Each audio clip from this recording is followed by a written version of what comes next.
Welcome back as we continue with our discussion on racism and how to deal with it. We carry on this conversation with my guest now. I'm going to speak to Benz.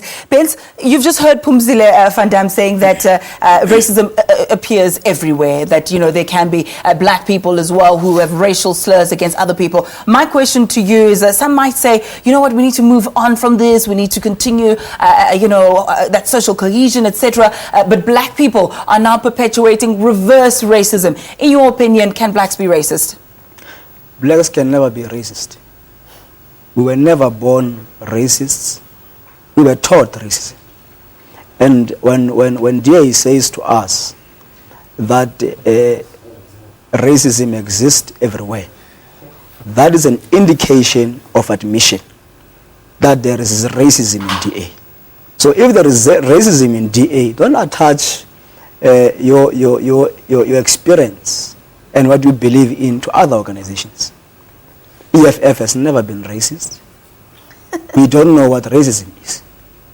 We hear racism from white people coming from DA who are protected by DA, including my lady who is representing DA now. We are saying Sparrow did not go on and post that. She just shared it. That is an indication that we don't want to accept in our society. That we have got rotten potatoes that we must take, lock them up, and they must rot in jail because they don't belong in our society. We must take them out. And all these people, they are coming from DA. How do we take them out and what do we do with them? Lock them behind bars? Lock them up. We challenge the ANC. The majority in parliament, they've got the EFF. We challenge them, come up with a legislation that is going to criminalize racism. Make sure that it is there, it is signed, keep President Zuma busy, instead of coming up with other legislations to come and protect individuals. Protect the society from racist individuals who belongs to DA. Phumzile, your response? Just to the gentleman from the EFF, I didn't say Penny Sparrow just merely shared a post. I said Diane Kohler Barnett shared a post. She wasn't the author of it. Penny Sparrow's post that she wrote, we, just as the rest of South Africa, absolutely disgusted by it. But, you know, Phumzile, this is not the first incident. If I may just mention a few. DA MP Mike Waters, who allegedly posted that picture on Twitter of a dog that was lining up, urinating on a poster of President Zuma. Nelson Mandela Bay DA Councillor Chris Roberts, who allegedly referred to UDM Councillor as Councillor Bobiyan. There's also that Penny Sparrow incident. We know all too well about that. It is the subject of a formal complaint laid by the ANC. There's Alistair Sparks. I mean, the list is endless.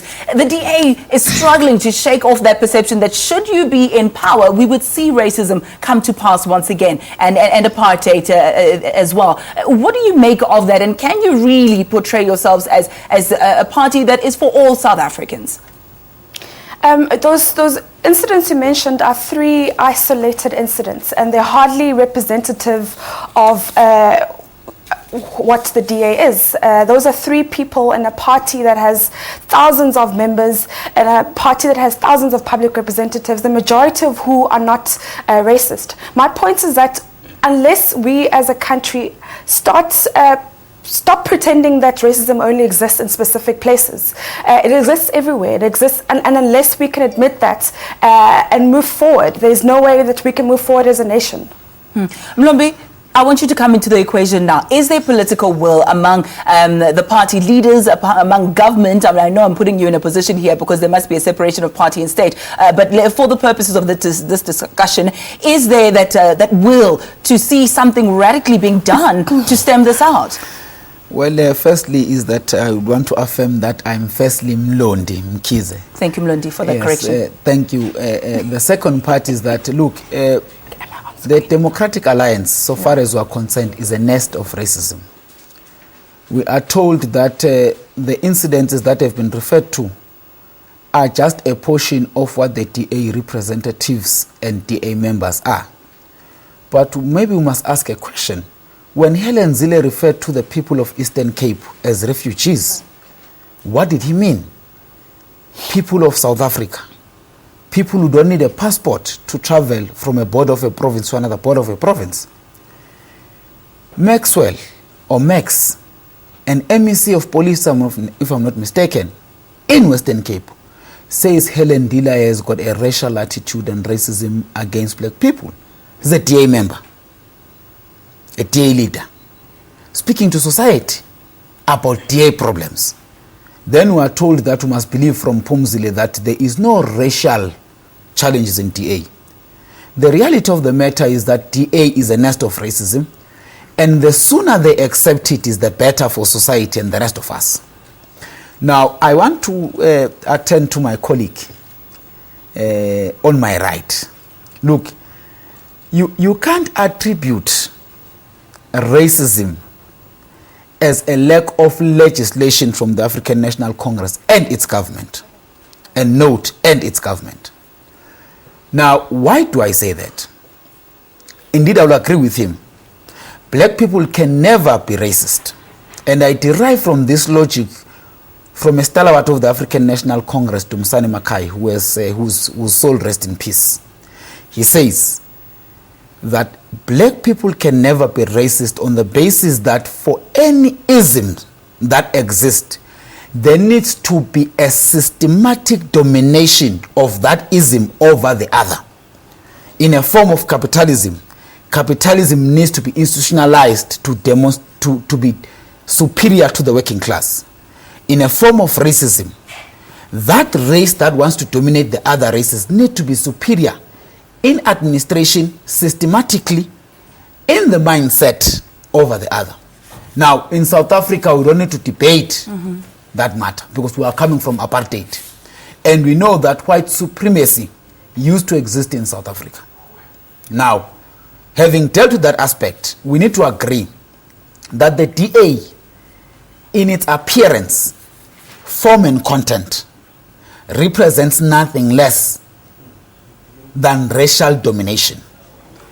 Having said that, then we need to correct each other. Look, the African National Congress can make legislations that deal with racism. But there is a broader aspect of society that we need to deal with as South Africa. We can legislate it. But remember that legislations only deal with those people who come up front or who are caught to be against the law. But what the African National Congress seeks to create as a society is a society that lives in unity in diversity, acknowledging that you are an Indian, I'm a colored, I'm black, you are white. All right, we're going to have to leave it there, at least for now. Mlondi Mkhize, as well as Benz, Mabengwane, and Phumzile Van Damme. This is just the aspect of the conversation where we were focusing on the political parties. You may have noticed on social media platforms a lot of mudslinging. He said, she says, the DA, the ANC, the EFF. And we're putting it to you now. Write to us at Morning Live SABC. Let us know what you think. Do you think that the parties have got solutions there? The EFF saying they want more harsher penalties for those who are guilty of racism, and not just an apology and we move on with it, but they want to make sure that it's criminalized, that people serve time behind bars. Is legislation the answer? Is this a broader societal issue? We want you to get involved. Do make sure that you get in touch with us and let us know what you think. In the next hour, we're going to be speaking to other people with regard to this topic. We'll be speaking to an anthropologist, someone who's more involved in the social aspect of it. We'll also be speaking to some clergy to find out if we need divine intervention in the country regarding this. We also want to mention that we did invite the FF Plus. They had indicated that they were unavailable for this particular discussion. So we tried far and wide to try and involve as many people as we possibly can to thrash out this debate. Do stay with us. But first, let's take a look at what the weather has in store for us. I can just tell you now, you don't even need to listen to it. It's hot. That's all that matters. It's over to you.